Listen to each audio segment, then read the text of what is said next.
অসমত নতুনকৈ আৰম্ভ হ'ল মুখ্যমন্ত্ৰী আৱাস যোজনাৰ চৰকাৰী ঘৰ। আপোনালোকে সকলোৱে জানে অসমৰ মুখ্যমন্ত্ৰী ডক্টৰ হিমন্ত বিশ্ব শৰ্মাই এখন ডাঙৰকৈ আপডেট প্ৰদান কৰিছে। এতিয়া প্ৰধানমন্ত্ৰী আৱাস যোজনা আপুনি নাপাব, মুখ্যমন্ত্ৰী আৱাস যোজনা চৰকাৰী ঘৰ প্ৰদান কৰিব অসমৰ মুখ্যমন্ত্ৰী ডক্টৰ হিমন্ত বিশ্ব শৰ্মাই, আৰু তাৰ বাবে সকলোৱে কিন্তু আবেদন কৰিব লাগিব।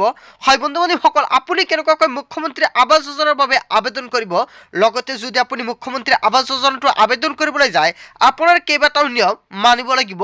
কেৱল ইয়াই নহয়, আপোনাৰ কি কি নিয়মত মানিব লাগিব আপোনালোকক সবিশেষ জনাম। প্ৰথমতে বলক আপোনালোকৰ সকলোৰে এটা গুৰুত্বপূৰ্ণ কাম কৰিব লাগিব। কি কৰিব লাগিব, আপুনি প্ৰথমতে আপোনালোকৰ মোবাইল ফোনৰ পৰা যিকোনো এটা ব্ৰাউজাৰ অপেন কৰিব। বন্ধু বান্ধৱীসকল, প্ৰথমতে আপোনালোকৰ মোবাইল ফোনৰ পৰা যিকোনো এটা ব্ৰাউজাৰ অপেন কৰি আপোনাৰ এনেকুৱাকৈ এখন এপ্লিকেশ্যন ফৰ্ম ডাউনলোড কৰিব লাগিব।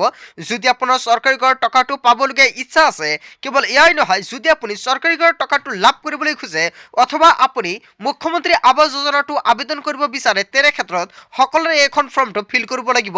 লগতে কোনসকল ব্যক্তিৰ এইখন ফৰ্মটো ফিল কৰিব লাগিব, লগতে কোনসকল ব্যক্তি নালাগে, সবিশেষ জনাম ভিডিঅ'টোৰ জৰিয়তে। প্ৰথমতে চাওক, ইয়াতে এপ্লিকেশ্যন ফৰ্ম ফৰ লিংকিং, ইয়াতে কিন্তু কোৱা হৈছে যিসকল ব্যক্তিৰ আধাৰ কাৰ্ডৰ লগত বেংক একাউণ্টটো লিংক কৰা আছে সেইসকল ব্যক্তিৰ কিন্তু এইখন ফৰ্মটো ফিল কৰিব নালাগে, আৰু যিসকল ব্যক্তিৰ এইখন ফৰ্মটো ফিল কৰিব লাগিব আৰু ফৰ্মটো ফিল কৰাৰ পিছত আপোনাৰ কিন্তু বেংকত গৈ জমা দিব লাগিব। যদি আপোনাৰ আধাৰ কাৰ্ডৰ লগত বেংক একাউণ্টটোৰ লিংক নাই, তেনে ক্ষেত্ৰত বলক আপুনি কেনেকুৱাকৈ ফৰ্মটো ফিল কৰিব, লগতে আপুনি ফৰ্মটো ক'ত পাব। ইয়াতে চাওক, ইয়াতে আপোনাৰ বেংকৰ নেমটো বহাই দিব। তাৰপিছত ইয়াতে কোৱা হৈছে আপোনাৰ যিখন ছেভিং বেংক একাউণ্ট নাম্বাৰ, সেইখন বেংক একাউণ্ট নাম্বাৰটো আপুনি ইয়াতে বহাই দিব। বহাই দিয়াৰ পিছত যিখন আপোনাৰ বেংক একাউণ্টত নেমটো দি আছে সেইখন নেমটো আপুনি তলত ইয়াতে বহাই দিব। বহাই দিয়াৰ পিছত ইয়াতে আপোনাৰ এখন ছিগনেচাৰ কৰিব লাগিব। তাৰপিছত দেখাব ইয়াতে I wish to send my account number, ইয়াতে আপুনি একাউণ্ট নাম্বাৰটো বহাই দিব। বহাই দিয়াৰ পিছত আপুনি তলত স্ক্ৰল কৰিব। স্ক্ৰল কৰাৰ পিছত দেখা পাব ইয়াতে এটা অপশ্যন দেখা পাইছে ছিগনেচাৰ থম, ইয়াতে আপুনি এখন ছিগনেচাৰ কৰি লৈ ল'ব। লৈ লোৱাৰ পিছত আপুনি তলত স্ক্ৰল কৰিব।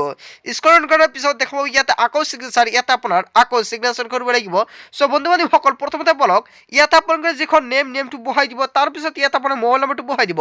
তাৰপিছত ইয়াতে ইমেইল আইডিটো যদি আছে তেনে ক্ষেত্ৰত আপুনি দিব পাৰে। তাৰপিছত কপি অফ দ্য আধাৰ, আপোনাৰ যিখন আধাৰ কাৰ্ড এইখন ফৰ্মৰ লগত জমা দিব লাগিব। হয় বন্ধু বান্ধৱীসকল, এইখন ফৰ্মটো আপুনি ক'ত পাব, আপুনি যদি ভাবিছে আপোনালোকৰ গুগল ব্ৰাউজাৰ পৰা ডাউনলোড কৰিব পাৰিব, অথবা যিখন আপোনাৰ বেংক, যদি আপুনি ভাবিছে আপুনি বেংকৰ পৰাই এইখন ফৰ্মটো ল'ব পাৰিব আৰু বেংকৰ পৰাই ফৰ্মটো লৈ আপুনি তাতেই জমা দিব পাৰিব। জাষ্ট আপোনালোকৰ আধাৰ কাৰ্ডটো হ'লেই এইখন ফৰ্মৰ লগত জমা দিলেই কিন্তু আপোনালোকৰ 2 পৰা 3 দিনৰ ভিতৰত কিন্তু আধাৰ কাৰ্ডৰ লগত বেংক একাউণ্টটো লিংক হৈ যাব। কিয়নো মুখ্যমন্ত্ৰী আৱাস যোজনা চৰকাৰী ঘৰটো পাবলৈ হ'লে এইখন ফৰ্মটো আপোনাৰ ফিল কৰাটো বাধ্যতামূলক। কিয়নো চৰকাৰী ঘৰটো যিখন টকা প্ৰদান কৰে বৰ্তমান যিকোনো আঁচনিৰ হওক ডিবিটৰ সহায়ত কিন্তু প্ৰদান কৰা হয়। যদি আপোনালোকে এইকেইটা কাম নকৰে তেনে ক্ষেত্ৰত কিন্তু আপুনি ঘৰৰ টকাখিনি নাপাব। চ' বন্ধু বান্ধৱীসকল, আপোনালোকে নিশ্চয় জানিলে চৰকাৰী ঘৰৰ টকা পাবলৈ হ'লে আপোনাৰ এইখন ফৰ্মটো ফিল কৰাটো বাধ্যতামূলক। যদি আপোনাৰ আধাৰ কাৰ্ডৰ লগত বেংক একাউণ্ট লিংক কৰিছে, আপুনি কেনেকুৱাকৈ চেক কৰিব আপোনাৰ আধাৰ কাৰ্ডৰ লগত বেংক একাউণ্টটো লিংক হৈছে নাই।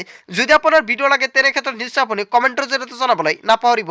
চ' বন্ধু বান্ধৱীসকল, আজিৰ মূল ভিডিঅ'খনত আপোনালোকক এইখিনি সৰু এটা ইনফৰমেশ্যন দিবলগীয়া আছিলে। ভিডিঅ'টি ভাল লাগিলে লাইক কমেণ্ট শ্বেয়াৰ কৰিব। চ' থেংক ইউ ফৰ ৱাচিং ফুল ভিডিঅ'।